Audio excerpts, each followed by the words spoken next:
Hello guys, welcome back to my another mini vlog. এই ঘৰ দুপৰীয়াখন হৈ উঠিয়ে মজিদ যাওঁ বুলি ওলালোঁ মানে কথাটো অলপ এনেকুৱা ABUBU ইণ্টাৰভিউ আহি পাবলৈ হ'ল সেইকাৰণে বোলো ময়ো ভগৱানৰ ওচৰত আশীৰ্বাদটো লৈ আহোঁ মানে ইণ্টাৰভিউটো ভাল হ'লেই হয় আৰু দেই আহি থাকোঁতে এতিয়া আমি আকৌ কাক লগ পাই গ'লোঁ আমাৰ ইণ্টাৰভিউ ছাৰ ৰিয়েকশ্যনটো দিয়া কথা এটা কৈ দিয়া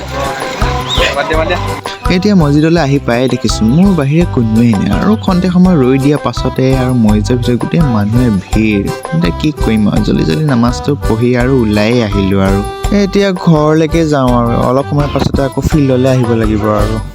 ফাইনেলি এতিয়া ফিল্ডলৈকে আহিলোঁ চ' লগত আছে এজন হাই কৈ দিয়ে গাইছ এতিয়া বোলো দৌৰাৰ আগতে খোজকাঢ়ি ৱৰ্কআউটকেইটাকে কৰি লওঁ আৰু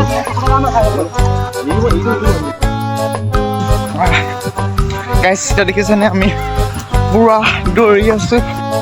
ফাইনেলি মই ৰানিং কমপ্লিট কৰি দিলোঁ 32 মিটাৰ 14 মিনিটত 8 পাক মাৰিব লাগে বাট মই 17 মিনিটত 8 পাক মাৰি কমপ্লিট কৰিছে বেয়া হৈছে বাৰু একো নাই যিমান পাৰোঁ চেষ্টা কৰি থাকিম এজনক চাওক এজনে চবতকৈ মানে এক্সেলেণ্ট মানে পুৰা 14 মিনিটৰ টাইম আছে একদম 10 মিনিট 6 ছেকেণ্ডত মাৰি কমপ্লিট কৰিছে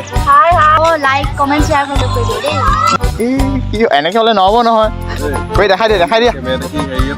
এই কেমেৰা দেখি মানে কিবা হৈ গৈছে এই দেখছি তুমি দেখাই দিয়াগে এইজনক চাই এইজনে এক্সাৰচাইজ উঠাই পিটিছে এইজনে লাগে মানুহ লাগে